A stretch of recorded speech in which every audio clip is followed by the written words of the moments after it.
Kirpikli durunmada dulungda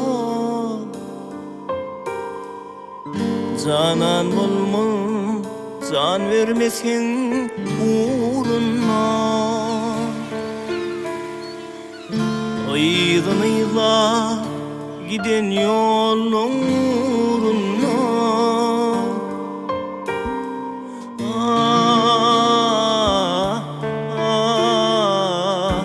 Sana geldi ben elim Baryan dünyan derdin dardan asma Doymadım yar sözüme kulak asma Kıyıda çıkıp kolum geri basmana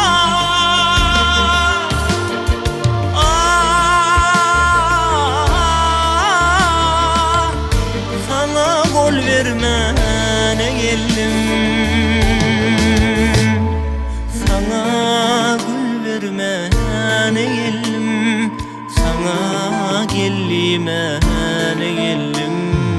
Sana gül vermene geldim Sana gelmene geldim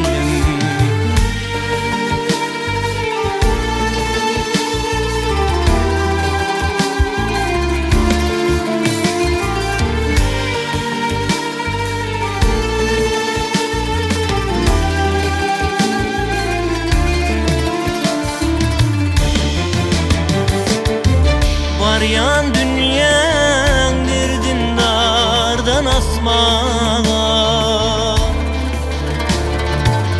Doymadım yar sözüne kulak asma Kıyıda çıkıp kolum geri basmana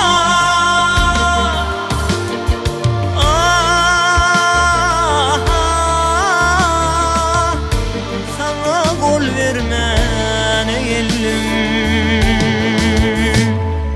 Sana gül vermene geldim Sana gelmene geldim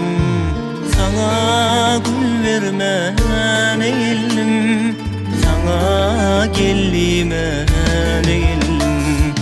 Sana gül vermene geldim Sana gelmene geldim